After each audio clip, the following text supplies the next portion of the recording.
HD graphics में PUBG इतनी high detailing के साथ, और वो भी विदाउट एनी लैग, और वो भी सिर्फ अंडर 20,000 के फ़ोन के अंदर। So guys, this is Realme C3, जिसको मैं फ़ोन से ज़्यादा एक मिरेकल कह रहा हूँ, क्योंकि 20,000 से कम के फ़ोन के अंदर इतनी हाई क्वालिटी परफॉर्मेंस और विदाउट एनी लैग, मतलब जो कि महंगी से महंगी हाई एंड डिवाइसेस के अंदर मैंने पबजी एक्सपीरियंस की थी, गेमिंग एक्सपीरियंस की थी, वो मैं इस 19-20 हज़ार के फ़ोन के अंदर एक्सपीरियंस कर रहा हूँ, which is sort of a miracle for me.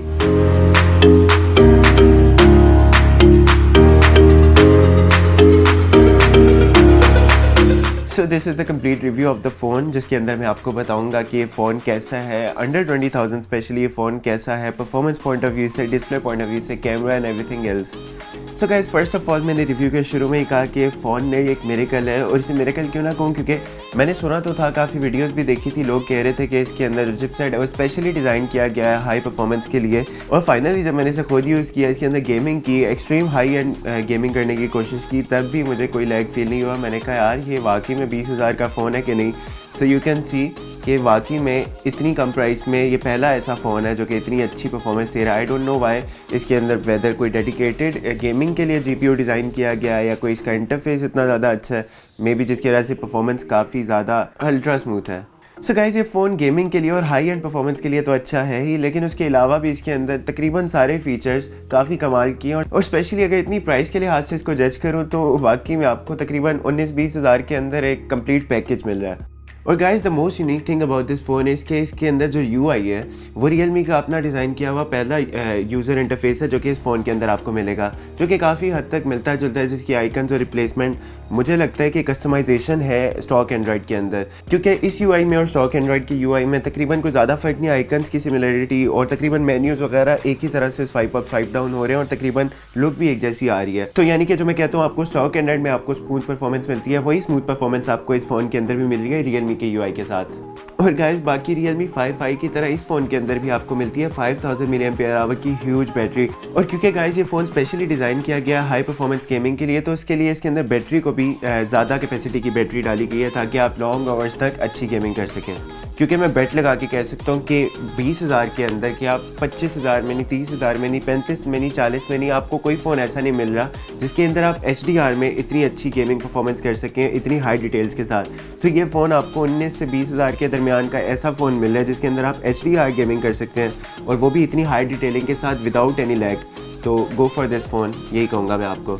बाकी फ़ोन का डिज़ाइन आप देख सकते हैं, इसकी बैक पर 3 कैमराज, और एक और बात कि पाकिस्तान में जो वेरिएंट लॉन्च हुआ है इसका, इसके अंदर आपको 3 कैमराज मिल रहे हैं, जबकि इंटरनेशनल और स्पेशल इंडिया में जो वेरिएंट इसका लॉन्च किया है उसके अंदर आपको 2 कैमराज मिल रहे हैं। तो ये एक और प्लस पॉइंट है कि पाकिस्तान में जो आपको फ़ोन मिलेगा उसके अंदर प्रॉबली 3 कैमराज ही आपको मिलेंगे, जिनमें से मेन कैमरा 12 मेगापिक्सल का, उसके अलावा 2 कैमराज 2-2 मेगापिक्सल के हैं, जिनमें से एक डेडिकेटेड मैक्रो लेंस का कैमरा है, और इसके अलावा 2 मेगापिक्सल का पोर्ट्रेट लेंस वाला कैमरा है। और बैक पर इसमें भी आप देख सकते हैं जो ग्लेयर Realme 5i के अंदर आपको मिल रहा था, जो कि लाइट के मल्टीपल एंगल से रिफ्लेक्शन पड़ते थे, बड़ी अच्छे से लुक आती थी, प्रीमियम लुक आती थी, वही लुक इसके अंदर भी आ रही है। बस वही जो Realme 5i के बिल्कुल बॉटम से आ रहा था ग्लेयर, इसमें टॉप पे यानी कि कैमरा वाली साइड से पड़ रहा है। बैक पर ही आपके डिवाइस के फिंगरप्रिंट सेंसर भी आपको मिल जाता है, और नीचे Realme की ब्रांडिंग, और डिवाइस के बिल्कुल बॉटम में आपको मिलती है माइक्रो USB की पोर्ट, उसके साथ इसका प्राइमरी माइक, 3.5 mm की ऑडियो जैक, और इसके प्राइमरी स्पीकर्स। डिवाइस के लेफ्ट साइड पर उसी तरह आपको वॉल्यूम कीज़ मिलती हैं, और उसके ऊपर सिम स्लॉट्स मिल जाती हैं, और सिम स्लॉट्स में भी इसके अंदर भी आपको 2 नैनो सिम स्लॉट्स की ऑप्शन मिलती हैं, उसके साथ डेडिकेटेड SD कार्ड के लिए भी आपके पास स्लॉट अवेलेबल है, जबकि राइट साइड पर डिवाइस की आपको पावर की मिलती है। वाइल और अगर डिस्प्ले की बात की जाए तो डिवाइस का डिस्प्ले और साइज़ तकरीबन बराबर ही है Realme 5i के। 6.5 इंचज़ का इसका डिस्प्ले है, जिसका रेजोल्यूशन 720x1600 पिक्सल्स का है, और ये फ़ोन भी आपको फुल एस्पेक्ट रेशो के साथ मिल रहा है, यानी कि 20:9, जो कि तकरीबन फुल एस्पेक्ट रेशो ही बनती है, जिसके थ्रू आप फुल स्क्रीन में गेमिंग भी कर सकते हैं। 270 ppi की डिस्प्ले की डेंसिटी है, और ये इसका डिस्प्ले भी आप धूप में भी, इवन अच्छी ब्राइटनेस है, धूप में भी आप इसे इजीली यूज़ कर सकते हैं, कोई मसला नहीं होगा। और बाकी अगर डिवाइस की डिटेल्स के बारे में बात की जाए तो गाइस, इसके अंदर आपको मिलता है एंड्रॉइड वेरिएंट 10, जो कि लेटेस्ट वेरिएंट है एंड्रॉइड का, Realme के UI के साथ। चिपसेट डिवाइस में मिल रहा है Helio G70, और GPU का चिपसेट आपको डिवाइस में मिल रहा है Mali G52 का। लेकिन इस फ़ोन के अंदर और बाकी फ़ोन जो मैंने यूज़ किए जिनके अंदर प्रॉबली Mali G52 का चिपसेट होता है GPU का, लेकिन उनके अंदर आई डोंट नो परफॉर्मेंस इतनी ज़्यादा स्मूथ तो नहीं मैंने देखी। अब इसके अंदर आई डोंट नो कौन सा कमाल है कि इसके अंदर कुछ ज़्यादा ही स्मूथ परफॉर्मेंस है, इतनी हाई ग्राफिक्स के साथ भी। तो स्पेशली ये फ़ोन और चिपसेट, और क्योंकि ये फ़ोन डिज़ाइन ही हाई परफॉर्मेंस गेमिंग के लिए हुआ है, तो मेरे माइंड में ये था कि मे बी शायद ये डिवाइस लॉन्ग गेमिंग आवर्स के दौरान हीटअप भी हो, लेकिन ऐसा कुछ भी नहीं है क्योंकि मैंने इसके अंदर काफ़ी देर तक भी इवन गेमिंग की तो ये डिवाइस बिल्कुल भी हीटअप नहीं हुई, बिल्कुल रूम टेम्परेचर पर ही रहा था इसका टेम्परेचर। बाकी डिवाइस के अंदर आपको रैम मिल रही है 3GB की अलॉन्ग विद 32GB की रोम, जिसको आप एक्सपेंड कर सकते हैं थ्रू माइक्रो SD कार्ड। और गाइस ना सिर्फ गेमिंग बल्कि इसके अंदर आप AnTuTu की 3D बेंचमार्क की परफॉर्मेंस के थ्रू इसकी गेमिंग का और इसकी 3D रेंडरिंग का अंदाज़ा लगा सकते हैं कि मैं सिर्फ ऐसी नहीं बोल रहा इसकी अंदर परफॉर्मेंस अच्छी है, इसके अंदर परफॉर्मेंस वाकई में आउटस्टैंडिंग है, क्योंकि AnTuTu की स्पेशली 3D बेंचमार्क में बड़े अच्छे फ़ोन भी मार खा जाते हैं, लेकिन ये 19 से 20 हज़ार की रेंज का फ़ोन, मैं तो हैरान हो गया। और इससे मुझे काफ़ी हद तक अंदाज़ा हो गया था कि जब इसके अंदर AnTuTu का टेस्ट रन हो रहा था कि हाँ यार इस फ़ोन के अंदर वाकई कुछ है ऐसा जिसके थ्रू आपको गेमिंग भी काफ़ी अच्छी मिल सकेगी। और गाइस डिवाइस के अंदर बाकी सेंसर्स भी आपको तकरीबन सारे मिल रहे हैं, इंक्लूडिंग जायरोस्कोप का सेंसर भी। इसका मतलब आप इसके अंदर VR का कंटेंट भी देख सकते हैं, और क्योंकि फ़ोन स्पेशली डिज़ाइन ही हाई परफॉर्मेंस के लिए हुआ है तो इसके अंदर ये मतलब VR का कंटेंट भी, क्योंकि काफ़ी हैवी कंटेंट होता है तो वो भी इसका मतलब लैग नहीं करेगा।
So guys, this was all about Realme C3 और to be honest ये वाकई में फ़ोन नहीं मेरे कल ही है। और मैं आपको यही कहूँगा फिर से कि अगर आप कोई phone specially PUBG lovers, gaming lovers, अगर कोई फ़ोन स्पेशली गेमिंग के लिए देख रहे हो, स्पेशली स्टूडेंट्स को मैंने देखा है जिनका बजट इतना ज़्यादा नहीं होता, जो कि मतलब 15 से 20 हज़ार की रेंज में कोई ऐसा फ़ोन देख रहे होते हैं जो कि इनको स्पेशली बहुत अच्छी गेमिंग प्रोवाइड कर सके, तो I think Realme C3 is the best option in this budget, जो कि मैं गारंटी के साथ कह सकता हूँ कि आपको गेमिंग पॉइंट ऑफ व्यू से तो बिल्कुल भी शिकायत नहीं होगी। और बाकी परफॉर्मेंस, कैमरा, एवरीथिंग एल्स इस फ़ोन के अंदर तकरीबन सभी कुछ आपको अच्छा मिलेगा। और पर्सनली मेरा ख्याल है कि फ़ोन मार्केट में बहुत ज़्यादा तहलका मचाने वाला है, क्योंकि इस फ़ोन की डिमांड भी बहुत ज़्यादा होने वाली है। और स्पेशली एंट्री लेवल या मिड रेंज के बजट में मैंने ये पहला फ़ोन ऐसा देखा है जो कि इतने अच्छे स्पेक्स के साथ आ रहा है और इतनी कम प्राइस में आ रहा है, तो I think this is gonna be the best phone in the market right now. और अगर आपको और कुछ जानना है इस फ़ोन के बारे में तो आप मुझसे नीचे फिर भी कमेंट्स में पूछ सकते हैं, मैं आपको रिप्लाई ज़रूर कर दूँगा। और फिलहाल के लिए इतना ही, टेक केयर, अल्लाह हाफ़िज़।